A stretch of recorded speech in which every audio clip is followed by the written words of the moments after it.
wish ng maraming fans na kay Alden Richards na lang daw i-partner si Catherine Bernardo, lalo na't magkasama na sila dati sa pelikulang Hello, Love, Goodbye. Ito naman ang reaksyon ni Alden. Roll, BTR.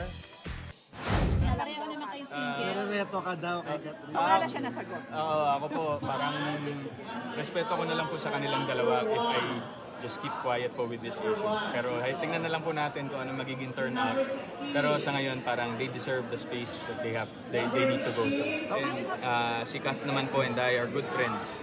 So, kumbaga, we'll never know po what the future holds. Pero yun nga po, kasi medyo mainit po yung topic. Baka maisali po ako ulit. Ako po yung mabash. Ayoko na po nang nababash. Tatahimik na lang po ako sa issue na yan. Tama naman si Alden, di ba? Very Na dapat good answer. manahimik siya Yes. para hindi sumabas. Lalo sa pagdadalamhati, pagluluksa pang mga Katniel fans, di ba? Correct. Hindi itong yung right time para makisawsaw sa issue. Kumbaga si Alden po, marespeto, di ba? Pero kung tutusin, pwede niya sabihin, o sige po, gusto ko na nga rin sana masundan yung Hello, Love, Goodbye. Pero ako, hindi si Alden nagsasalta. Ako kami, gusto namin magkaroon na ng part 2 taga Hello, Love, Goodbye. Ako Sana, rin. di ba? Gusto ko kasi may chemistry yung May dalawa. chemistry. At the same time, parang bitin tayo dun sa una, di ba? Parang ano siya, open ending, no? How true, di ba? Kaya hindi magkaroon ng part 2 o magkaroon ng ng baliktambalan ang cut din dati.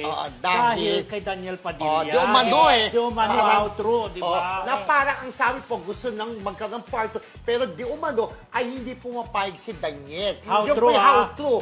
Yung po yung mga balita dati, di ba? Kaya hindi na ng part 2. Kasi po, dapat may part 2 dahil yung umalis na siya papuntang Canada, itong si Catherine, parang bitin. Ano na bang mangyayari kapag nasa Canada siya? Magkikita na sila pagbalik niya ulit doon sa Pinas. Maganda. Regarding doon sa project nila, doon sa Hello, Love, Goodbye na part 2, parang sinasabi ni Alden na hindi naman natin alam kung anong pwedeng mangyari. Ibig sabihin, may possibility rin naman talaga. Pero diba? alam mo, friendship, kahit na hindi part 2 yan, kahit yung baliktambalan na lang ng cut din, di ba? Parang may may promise siya na kumita sa sa takilya. May chemistry. Oo, parang at may napatunayan talaga sa box office, di ba? Hawak nila ang top 1. At wala pang nakakapantay hanggang ngayon. Yes. Di ba? So sana gumawa sila ng pelikula together, pero sabi nga, hintayin natin what holds in the future. Sabi ni Alden. In fairness kay Alden. Pero si Alden may Metro Manila Film Festival entry, yung Family of Two with Sharon Cuneta. Yan. Abangan niyo po, December 25. Yes.